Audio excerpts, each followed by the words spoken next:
Selamat pagi Bapak Ibu Saudara, Shalom. Puji Tuhan. Pada pagi hari ini saya mau berbagi dengan saudara dan menyampaikan kebenaran firman Tuhan.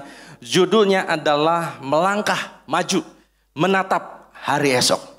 Bapak Ibu Saudara, sebentar lagi kita akan melewati tahun 2024 dan minggu depan kita masuk pada tahun yang baru. Dan tahukah saudara bahwa ada orang-orang yang kalau mau masuk tahun yang baru, entah kenapa hatinya itu ada perasaan was-was. Ada perasaan khawatir, ada perasaan galau. Alasannya macam-macam saudara.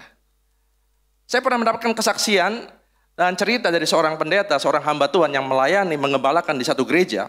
Di gereja di mana dia melayani, setiap tanggal 31 Desember, itu ada doa malam, menyambut tahun baru. Jemaat semua berkumpul berdoa. Lalu setelah jam 12, teng, teng, teng, doa selesai. Lalu jemaat semuanya saling bersalam-salaman, mengucapkan selamat tahun baru. Lalu setelah itu jemaat berbaris dan antri ke depan karena hamba Tuhan dengan keluarga dan para pengerjanya di depan untuk menerima ucapan selamat tahun baru dari setiap jemaat.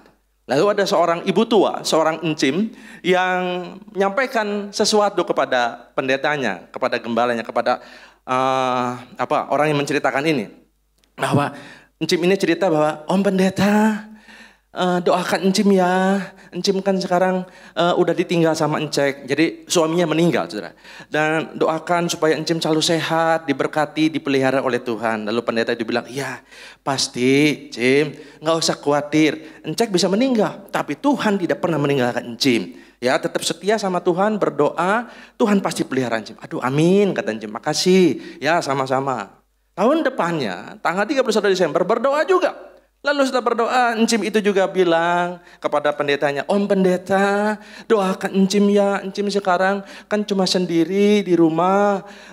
Tolong doakan supaya encim sehat, diberkati, dipelihara. Oh iya, Cim, pasti. Enggak diminta pun saya mendoakan encim dan juga jemaat semuanya didoakan. Ya, supaya encim kuat. Iya pasti Cim. Ya, tahun ketiga, tahun keempat, tahun kelima, terus seperti itu. Bahkan dia bilang, pendeta ini bilang, wah ini tahun ketujuh, encim ini juga bilang, Om Pendeta, tolong ya doakan encim supaya encim gak kesepian.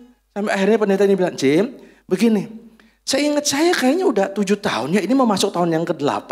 Encim udah ditinggal sama encek. Ya, tetapi saya mau tanya Cim, encim sekarang diberkati enggak? Oh iya diberkati. Encim sehat? Sehat. Encim merasakan Tuhan memelihara? Iya. Nah udah. Encim enggak usah khawatir. Encim enggak usah terlalu takut yang berlebihan. Percayalah. Selama encim berdoa sungguh sama Tuhan, setia sama Tuhan, Tuhan memelihara. Enggak usah takut menghadapi tahun yang baru. Saudara ini kasih Tuhan, kita tidak perlu takut menghadapi hari esok. Menghadapi tahun yang baru. Kenapa? Karena kita itu punya Tuhan yang besar. Kita punya Tuhan yang hidup. Kita punya Tuhan yang setia, saudara. Amin. Saya baca Gedor. Saudara di sini kan banyak juga yang ikut Gedor, ya. Beberapa hari yang lalu kita masuk pembacaan kepada kitab Mazmur 136. Ketika saya baca ayat ini, menarik sekali. Ini ada 26 ayat, saudara. Dan setiap ayat, kalimat penutupnya adalah bahwasanya untuk selama-lamanya kasih setianya. Kalimat depannya beda-beda, saudara. Tetapi kalimat terakhirnya yaitu sama. Bahwasanya untuk selama-lamanya kasih setianya. Untuk selama-lamanya kasih setianya dalam salinan lain menggunakan kata kekal untuk selama-lamanya. Saudara tahu apa artinya kekal? Nggak ada ujungnya, saudara. Inilah ketika saya baca ayat ini, wow. Ini kalimat di depannya itu macam-macam. Demikian juga di dalam kehidupan kita. Ada banyak hal yang sudah kita lewati. Baik itu tawa sukacita maupun juga air mata saudara. Tetapi satu hal yang harus kita ingat bahwa kasih setia Tuhan untuk saya dan saudara itu kekal. Nggak ada habisnya. Amin. Walaupun ada orang yang mungkin kasihnya, kesetiaannya mungkin berakhir. Mungkin saudara mungkin dikhianati, dikecewakan oleh orang-orang terdekat. Tetapi dengar hari ini firman Tuhan mengingatkan kita, meneguhkan kita bahwa kasih Tuhan kepada kita itu tetap untuk selama-lamanya. Makanya buat saudara yang belum ikut Gedor, ikut Gedor. Karena banyak firman Tuhan yang bisa kita gali. Ada mutiara-mutiara rohani yang sungguh-sungguh memberkati hidup kita, saudara. Saudara, Tuhan kita itu punya rencana dan jalannya itu selalu membawa kebaikan, saudara. Satu ayat terkenal dalam Yeremia 29 ayat 11. Firman Tuhan bilang begini, sebab aku ini mengetahui rancangan-rancangan apa yang ada padaku mengenai kamu. Demikianlah firman Tuhan, yaitu rancangan damai sejahtera dan bukan rancangan kecelakaan, untuk memberikan kepadamu hari depan, hari esok yang penuh dengan harapan. Bapak Ibu Saudara, di sini kan banyak para ayah, termasuk saya pun ayah, Saudara. Dan saya punya rencana dan mengharapkan yang baik buat anak-anak saya. Bahkan bukan cuma yang baik, tapi yang terbaik, Saudara. Kita saja bapak-bapak yang punya keterbatasan, punya sesuatu yang mungkin kita nggak bisa melakukan semuanya, menginginkan yang terbaik buat anak-anaknya. Coba kita renungkan baik, apalagi Bapak kita yang di sorga, Saudara. Dia pasti menginginkan yang terbaik untuk kita semua. Dia adalah Allah Immanuel. Artinya apa? Dia itu Manunggal. Dia menyatu dengan kita. Dia bukan hanya Tuhan yang ada di sorga, tapi dia turun ke dunia jadi manusia. Lalu ketika dia naik ke sorga, dia berikan Roh Kudusnya, dan artinya dia senantiasa ada bersama kehidupan kita, menyertai umur hidup manusia sepanjang zaman, sepanjang generasi yang berganti-ganti, Saudara. Jadi artinya dia adalah Tuhan yang ada di masa yang lampau, di masa yang lalu, di mana perbuatannya itu ajaib, perbuatannya besar. Dan saudara dan saya tahu ketika saudara dan saya baca Alkitab, wow, keren, Tuhan kita itu besar, Tuhan itu setia, Tuhan itu ajaib. Kita tahu ketika kita baca Alkitab, Saudara. Tapi ingat, Saudara, Tuhan yang besar itu adalah bukan Tuhan yang hanya ada di waktu yang lampau dan hanya di sebuah sejarah, tetapi Tuhan yang sama adalah Tuhan yang ada di dalam zaman kita, pada waktu kita saat ini, Saudara. Dan jangan lupa bahwa Tuhan kita adalah Tuhan yang kekal, yang ada di masa depan kehidupan kita. Saudara yang kasih Tuhan, ada beberapa tips, ada beberapa hal penting yang Alkitab ajarkan, yang harus kita perhatikan dan kita lakukan. Bagaimana kita melangkah menghadapi hari esok, Saudara. Supaya hari esok kita adalah hari esok yang penuh harapan, bahkan hidup kita berkemenangan. Poin yang pertama yang harus kita alami dan lakukan, yang pertama klik, yaitu kita harus memasuki tahun yang baru dengan ini, beriman. Bukan cuma beragama. Karena tidak semua orang yang beragama itu adalah orang yang beriman. Kita harus memasuki tahun yang baru dengan iman. Karena firman Tuhan berkata bahwa orang percaya itu hidup bukan karena melihat, tetapi karena percaya, karena beriman. Kenapa kita harus beriman menjalani hari-hari ke depan? Karena kehidupan dunia yang kita alami, yang kita jalan, yang kita hadapi di hari-hari ke depan adalah sesuatu yang penuh dengan ketidakpastian. Nggak ada satu ahli pun yang bisa memprediksi 100% pasti tepat. Nggak ada, Saudara. Kita tidak bisa memastikan bakalan A, bakalan B, pasti 100%. Nggak bisa, Saudara. Selain itu juga Alkitab menceritakan bahwa dunia ini yang kita alami, yang kita jalani adalah dunia yang sedang lenyap, sedang terhanyut, makin rusak dengan segala keinginan-keinginannya. Sekarang kalau saudara lihat di medsos, makin gak karu-karuan, Saudara. Pola hidup manusia, dosa makin menjadi-jadi, norma itu menjadi abu-abu, yang boleh gak boleh udah gak karu-karuan, Saudara. Dan ketika kita melihat kenyataan seperti ini, itu akhirnya akan bisa membawa kita, orang-orang yang beragama tadi tapi tidak beriman, akan terseret kepada arus pola dunia. Sehingga ketika menghadapi hari esok, yang dia andalkan adalah kekuatannya sendiri, gak ada Tuhan-Tuhanan. Yang dipakai adalah otaknya, yang dipakai adalah kekuatan uangnya dan lain sebagainya, Saudara. Dan itu tidak disarankan dan dihalaukan, dijauhkan dari firman Tuhan, karena Tuhan tidak senang dengan orang yang mengandalkan kekuatannya sendiri. Ada banyak hal yang mungkin membuat kita khawatir, membuat kita takut menghadapi hari esok, apalagi dengan ramalan-ramalan. Bukankah setiap bulan Desember biasanya selalu ada ramalan, Saudara?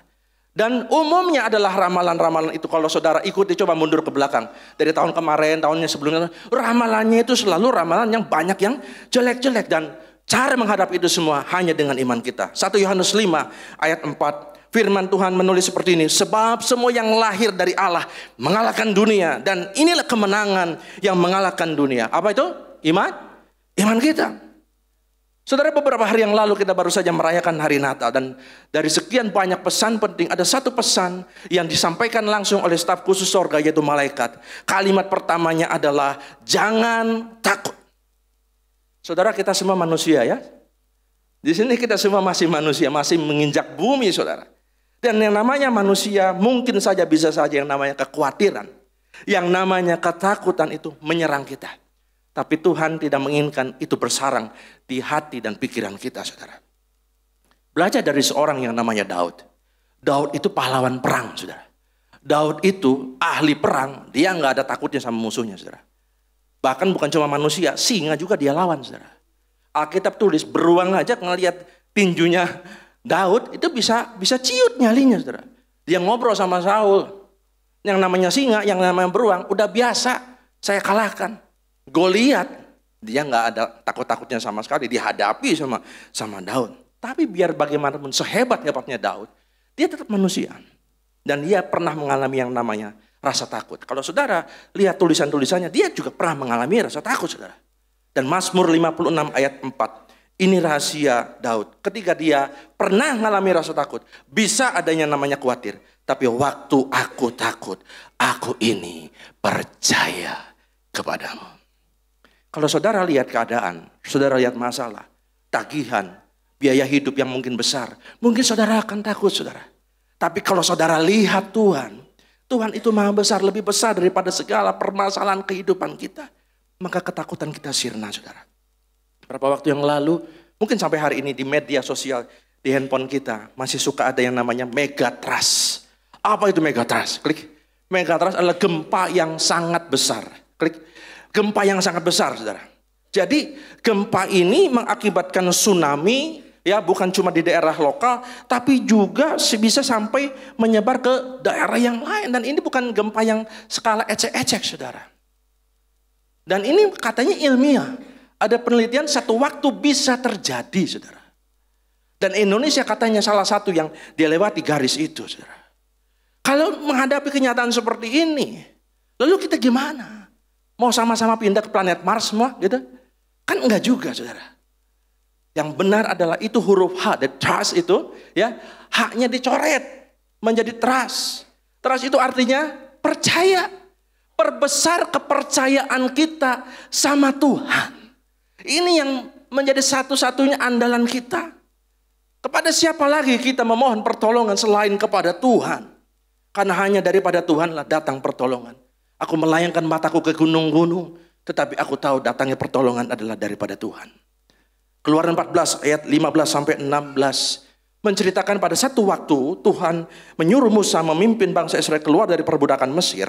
Dan di satu titik bangsa Israel menghadapi masalah. Masalahnya bukan masalah kecil, masalah besar. Karena di depannya realita kenyataan bahwa ada laut terbentang luas, di kanan kiri padang gurun, dan di belakang ada pasukan pilihan dari Firaun yang mengejar mereka.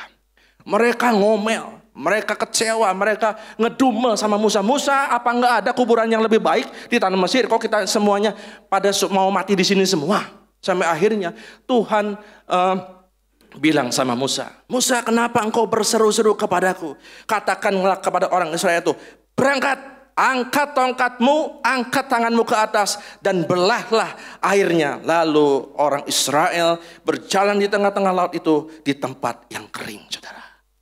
Saudara, peristiwa ini mengajarkan kepada kita begini, saudara. Kita mungkin bisa saja memutuskan, ya saya mau meninggalkan kehidupan lama kita. Saya mau sungguh-sungguh sama Tuhan hidup baru. Tetapi bukan berarti ketika saudara rajin baca Alkitab, saudara setia beribadah, bukan berarti tanpa persoalan hidup ini, saudara. Persoalan bisa saja selalu ada, saudara. Seperti yang dialami oleh Musa dan bangsa Israel. Kadang-kadang Tuhan izinkan kita, untuk apa kita merasakan nggak ada jalan ke depan, ke samping, ke kanan, ke kiri, ke belakang. Supaya Tuhan sadarkan kita bahwa yang selalu terbuka itu adalah jalan ke atas, saudara.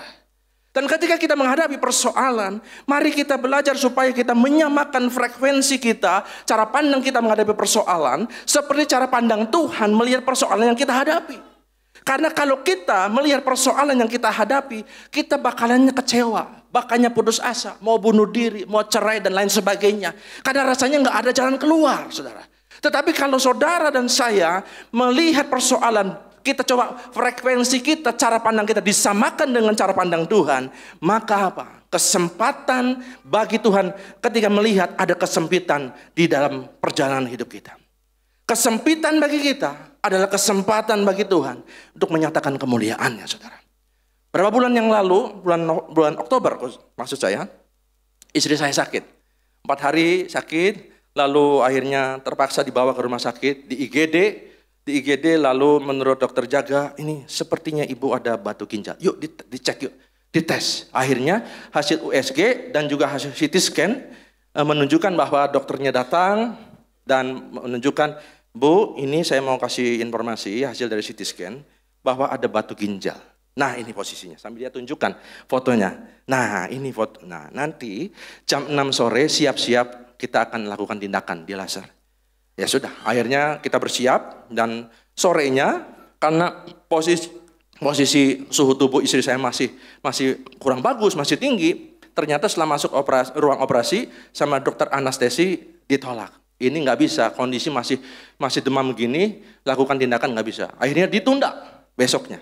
Nah, ketika besoknya, puji Tuhan sudah keadaan baik, bagus, dan akhirnya masuk ruang operasi, sudah dibius dari perut ke bawah, lalu dimasukin alat dan siap untuk persiapan untuk ditindak. Lalu dilihat dari saluran kemih sampai di ginjal dicari. Ternyata batunya sudah tidak ada. Saudara, ini kasih Tuhan, berikan kemuliaan buat Tuhan, saudara. Dokternya cuma bilang, Bu, sudah. Hah? Kok sebentar banget dok. Tapi ngapain juga kan operasi lama-lama. Batunya nggak ada, kata dokternya. Padahal dokter ini yang kemarin bilang, Bu, ini batunya, katanya gitu. Ya, istri saya cuma spontan bilang, mujizat. Sering kasih Tuhan, kita percaya bahwa kalau kita beriman bahwa Tuhan itu nyata, Tuhan itu hidup, apa yang tidak mungkin menjadi mungkin bagi orang yang percaya. Amin. Sekali lagi berikan kemuliaan bagi Tuhan kita yang besar. Jangan kecilkan kuasa Tuhan, Dia sanggup melakukan segala perkara. Yang kedua poinnya adalah selain beriman kita harus bertindak, saudara. Beriman dan bertindak ini satu paket, saudara. Karena iman yang sejati, iman yang sempurna adalah iman yang bukan hanya di hati, bukan hanya di mulut, tapi juga iman yang disertai dengan tindakan, saudara. Jadi antara hati, mulut, tindakan harus sepaket, harus sama. Karena kitab Yakobus bilang bahwa iman itu tanpa disertai perbuatan adalah mati. Yakobus 2 ayat 18 dan 26. Tetapi mungkin ada orang berkata, padamu ada iman dan padaku ada perbuatan. Aku akan menjawab dia, tunjukkanlah kepadaku imanmu itu tanpa perbuatan. Dan aku akan menunjukkan kepadamu imanku dari perbuatan-perbuatanku. Sebab seperti tubuh tanpa roh adalah mati, demikian juga iman tanpa perbuatan adalah mati, saudara. Ada seorang anak muda datang ibadah awal tahun suka dapat ayat emas, ya. Nanti juga awal tahun kita dapat ayat emas. Dapat ayat emas, ayatnya bagus sekali. Dia sangat senang. Lalu dia simpan ayat emas itu dimasukin ke dompet. Ya, mungkin mau dijadikan jimat sama dia. Nah, ayatnya bagus sekali. Tapi masalahnya adalah setelah dia mendapatkan ayat itu, membuat pemuda ini jadi malas bekerja. Dia cuma ingat Tuhan akan memberkati dia, Tuhan mengangkat dia dan semuanya. Tapi dia jadi malas bekerja. Dia seorang marketing, malas ketemu dengan customer. Kalau janji ngirim barang juga suka enggak tepat. Kalau diteleponin ada terima keluhan ataupun komplain, dia malas untuk menghadapi, meladeni, saudara. Akhirnya tahun itu bukannya omset naik, target tercapai, malah memble, saudara, targetnya. Enggak cocok antara iman dengan perbuatan, enggak nyambung, saudara. Tangan yang diberkati dan melihat hari esok yang baik adalah bukan tangan yang malas, saudara. Tuhan enggak senang dengan orang yang malas. Tapi tangan yang diberkati adalah Amsal 10 ayat 4, Amsal 13 ayat 4. Tangan yang lamban membuat miskin, tetapi tangan orang rajin menjadikan kaya. Hati si pemalas penuh dengan keinginan, tetapi sia-sia, sedangkan hati orang yang rajin diberi kelimpahan. Jadi Tuhan mau kita jadi orang yang bertanggung jawab. Ketika kita beriman, buktikan iman kita dengan perbuatan-perbuatan kita, jangan asal-asalan. Mungkin dalam ketika kita mengerjakan iman kita, kita mungkin mengalami kegagalan. Jangan putus asa, berani mencoba lagi, berani untuk bangkit lagi, saudara. Saudara, ayat Alkitab dalam Ibrani 11 menceritakan tentang tokoh-tokoh iman.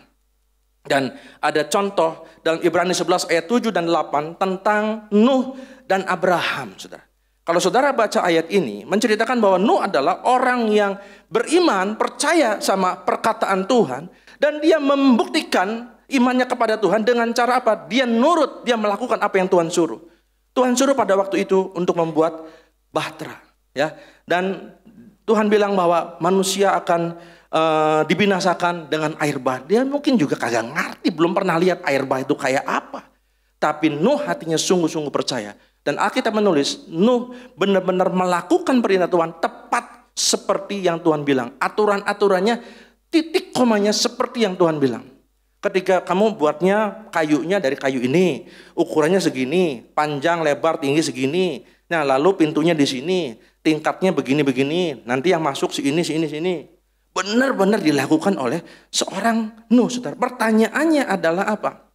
Adakah tantangan nggak ketika Nuh mengerjakan imannya itu, membuat bahtera? Jawabannya adalah tantangannya banyak, saudara.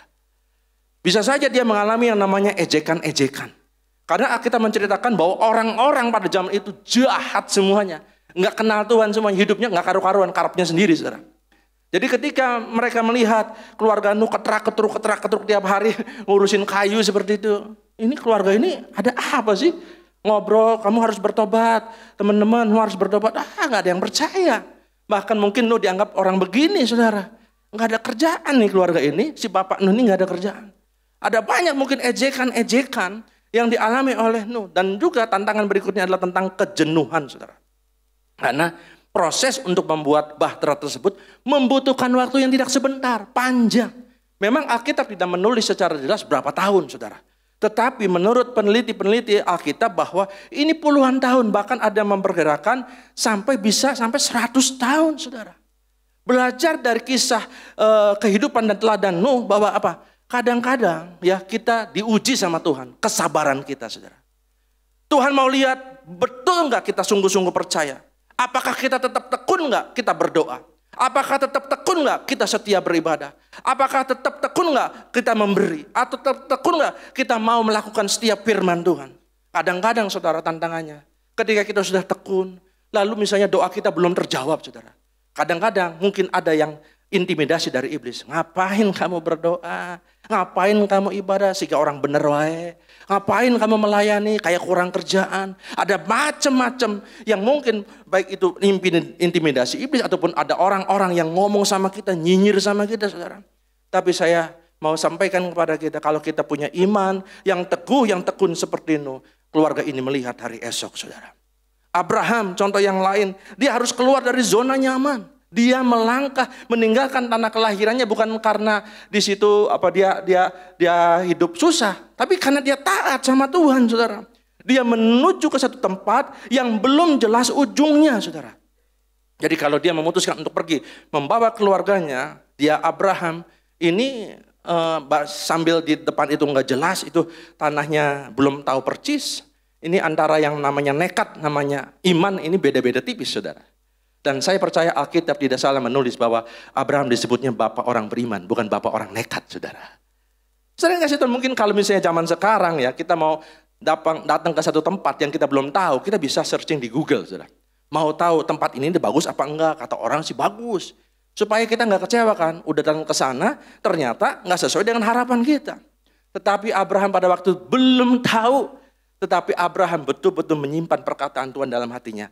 Dan dia percaya, dia melangkah. Dan saudara kalau baca kitab Kejadian, perjalanan hidup Abraham mengalami penyertaan Tuhan dari setiap step-step kehidupannya. Abraham mengalami penyediaan Tuhan dan juga alami yang namanya mujizat Tuhan. Salah satu mujizat yang dia dapatkan dari Tuhan adalah ketika janji dari Tuhan bahwa keturunanmu akan seperti pasir di laut dan bintang di langit. Dibuktikan pada waktu keadaan sudah tidak mungkin, saudara. Pada waktu opa dan oma ini ya gendong bayi ini kan sesuatu yang miracle banget, saudara. Sesuatu yang ajaib sekali, saudara. Karena Alkitab menulis dalam kitab Ibrani pasal 11 bahwa dalam kondisi Alkitab menggunakan istilah mati pucuk, saudara. Mati pucuk, saudara tahu. Mati pucuk yang pasti tidak ada hubungannya dengan teh pucuk harum, saudara. Ya. Nah, mati pucuk itu keadaan yang secara medis nggak mungkin ini opa dan oma punya keturunan. Tetapi lihat, saudara, orang yang beriman sungguh percaya sama Tuhan, apa yang tidak mungkin bagi dia diberi kesempatan oleh Tuhan untuk melihat sesuatu yang tidak mungkin menjadi mungkin, saudara. Jadi Tuhan bukan cuma ingin melihat iman di dalam hati kita, mari buktikan iman kita dengan tindakan kita. Yang ketiga, yang terakhir adalah tentang berelasi, saudara. Jadi selain beriman, bertindak, kita juga harus berelasi. Berelasi ini berbicara tentang kita menjaga pergaulan. kita membangun relasi yang baik dengan sesama. Atau juga bicara dengan social skill, saudara. Tentang bagaimana kita bisa berinteraksi, berkomunikasi dengan orang dengan berbagai situasi. Mungkin ada yang enak, ada yang gak enak. Kita harus benar-benar jaga pergaulan karena begini, pergaulan kita ikut menentukan masa depan kita, saudara. Amsal 13 ayat 20 firman Tuhan bilang begini. Siapa bergaul dengan orang bijak menjadi bijak, tetapi siapa berteman dengan orang bebal menjadi malang. 1 Korintus 15 ayat 33 firman Tuhan bilang begini. Janganlah sesat, pergaulan yang buruk merusakkan kebiasaan yang baik. Saudara, memang kita nggak boleh pilih-pilih teman. Kita boleh berteman, kenalan dengan siapa saja. Nggak boleh pilih-pilih status. Kamu mah nggak level sama saya. Saya mah beda atau sama kamu. Enggak, kita dengan siapapun, semua manusia di hadapan Tuhan sama, casingnya aja yang beda, saudara. Semuanya sama di hadapan. Oleh karena itu kita nggak boleh pilih-pilih teman, membedakan teman, membedakan ini derajatnya rendah. Enggak, semuanya sama di hadapan Tuhan.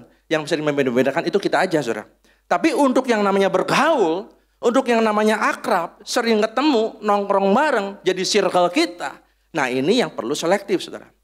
Karena kalau saudara dekat dengan circle, dengan komunitas, dengan orang yang salah, Alkitab sudah ingatkan bahwa nanti ujungnya adalah nggak akan benar, ujungnya malang, ujungnya adalah penyesalan.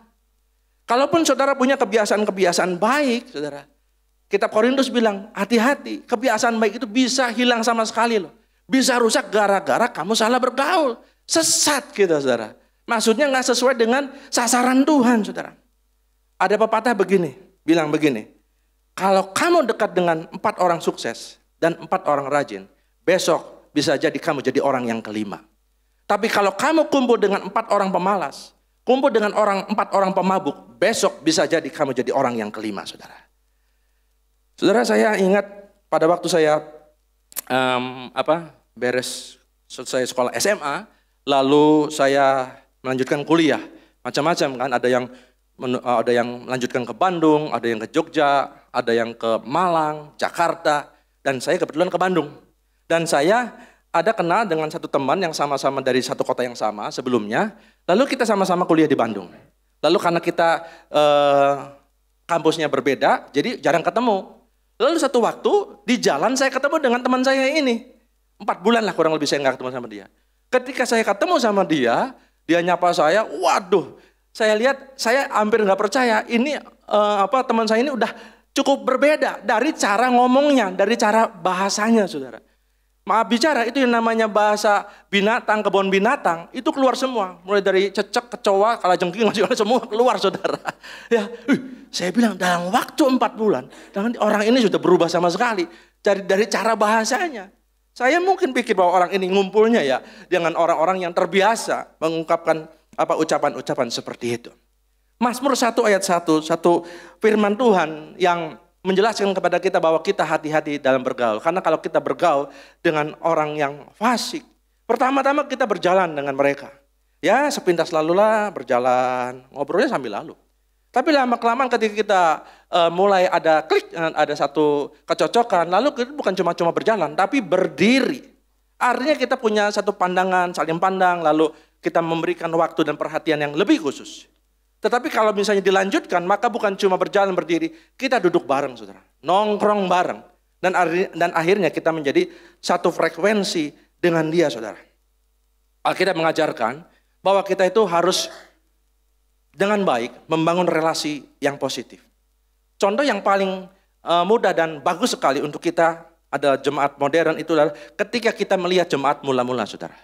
Ketika kita lihat jemaat mula-mula, dan itu kita bisa baca di Kisah Rasul pasal-pasal yang awal, bahwa jemaat mula-mula itu kesenangannya adalah saling berbagi, saudara.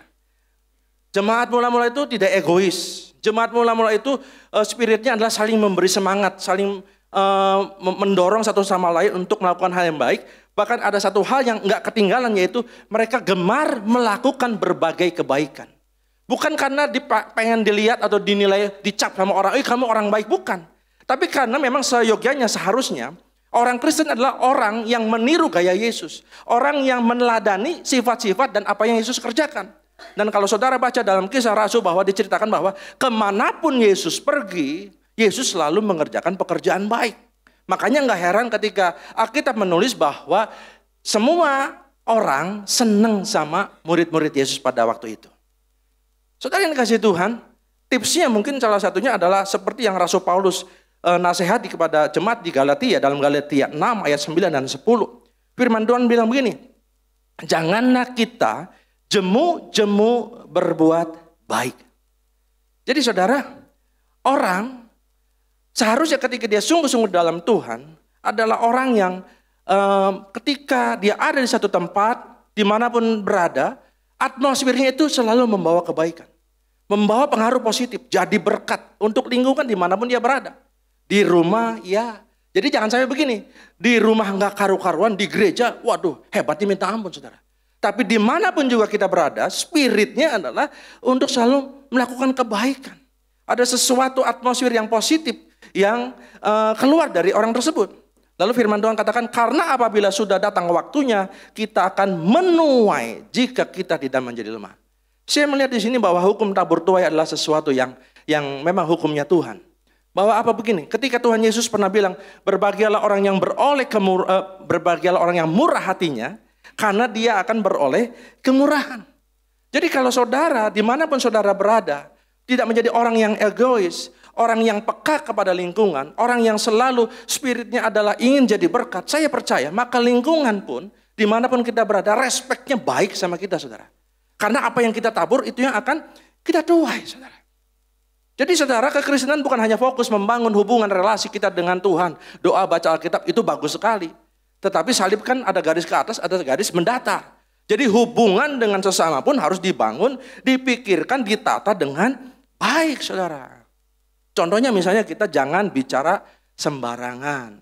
Bukan berarti kita supaya dianggap suci atau bukan. Karena memang ini kita harus belajar tentang social skill seperti ini saudara. Jangan bicara, jangan sembarangan, bersikap sama orang itu seperti apa. Contohnya kan ketika kita lihat di media sosial kita, ingat ya, mungkin buat Bapak Ibu Saudara yang lihat media sosial, ada penceramah terkenal yang akhirnya dihujat sama netizen, ya, karena dia dianggap melecehkan, dianggap merendahkan orang tertentu, sampai akhirnya apa? Berpundut panjang dan akhirnya posisi dia menjadi staf presiden juga akhirnya harus mundur, saudara. Kan dampaknya kan bukan pendek, saudara. Dampaknya itu ada buntutnya, saudara. 1 Petrus 3 ayat 10. Firman Tuhan bagi kita semua, siapa yang mau mencintai hidup dan mau melihat hari-hari baik, ia harus menjaga lidahnya terhadap yang jahat dan bibirnya terhadap ucapan yang menipu. Saudara. Jadi mari di keluarga kita, dalam pertemanan kita, dalam pelayanan, di pekerjaan kita mau menjaga hubungan yang baik. Kita menghindari perkataan-perkataan yang enggak pas lah seperti itu. Atau juga sikap-sikap yang kurang pas. Kata-kata kasar, ataupun juga ada yang gampang emosian. Kalau orang Surabaya bilang ngamuan gitu. Jadi sedikit-sedikit gampang tersinggung, sedikit-sedikit gampang ngamuk. Ya, disalib waktu jalan di kendaraan, disalib langsung dikejar, diajak gelut. Wah, ini kan bukan cerminan anak Tuhan, saudara. Ataupun mungkin merendahkan orang lain. Ingat gak berapa waktu yang lalu ada yang viral itu, masalah yang disuruh menggonggong. Nah, itu kan karena apa? Emosi yang meledak-ledak, yang enggak terkontrol, sampai akhirnya pada waktu itu mungkin terlampiaskan keinginannya. Tapi kan berpundut panjang, keluarganya malu, semuanya malu, dan akhirnya merembet kemana-mana. Terakhir, anak bos tukang roti, saudara, yang dia memperlakukan karyawannya dengan kasar, saudara. Dan menurut berita bahwa sejak saat itu toko rotinya jadi sepi. Ya toh, papahnya, keluarganya mengupayakan membangun bisnisnya ini bertahun-tahun sama kelakuan anak. Ya, dalam waktu sebentar aja jadi turun itu omsetnya, saudara. Jadi saudara yang kasih Tuhan, pemusik bisa siap-siap. Hari ini kita bisa belajar dan sudah mendengar sama-sama renungan firman Tuhan, nasihat bagi kita semua. Dan 3 poin ini saudara, kiranya boleh membekali kita, menuntun kita memasuki tahun yang baru, menatap hari esok yang penuh dengan harapan dengan cara beriman, saudara. Saudara, kita bersyukur kalau kita sehat, kita bersyukur kita punya aset, Tapi Tuhan mau kita tidak mengandalkan itu. Karena orang yang mengandalkan yang tadi saya bilang, tambahan-tambahan berkat Tuhan itu, melupakan sumber berkatnya karena Tuhan nggak mau. Dan Tuhan bilang terkutuk orang yang mengandalkan manusia, termasuk segala sesuatu yang bukan Tuhan. Tuhan mau dia ditempatkan sebagai tempat yang pertama, yang kita andalkan lebih daripada apapun juga. Lalu buktikan iman kita sama Tuhan. Kalau kita sungguh-sungguh percaya sama Tuhan, kita harus bertindak dengan apa yang menjadi kehendak Tuhan. Bukan cuma seperti pemuda tadi, begitu dapat ayat, yes, amin, lalu gak ngerjain apa-apa. Tapi mungkin saudara perlu mengembangkan diri, belajar lagi sesuatu, itu sesuatu hal yang baik. Karena kesempatan itu juga perlu ada waktu untuk kita terus mengembangkan diri. Demikian juga apa? Yang ketiga adalah jaga hubungan atau relasi yang baik, circle yang baik. Kalau saudara di tempat ini ada komunitas sel, ada komunitas membaca Alkitab, ikut saudara. Karena apa? Karena komunitas seperti itulah yang akan menjadi komunitas yang saling membangun. Saya percaya kalau 3 poin ini boleh kita lakukan, kita praktekkan dalam kehidupan kita. Di tahun ke depan kita akan melangkah maju menatap hari esok bersama dengan Tuhan. Dan saya percaya hari depan yang Tuhan berikan untuk kita adalah hari depan yang penuh dengan harapan. Amin untuk firman Tuhan. Kiranya menjadi berkat bagi kita semua. Berikan kemuliaan, tepuk tangan yang terbaik bagi Allah kita. Haleluya.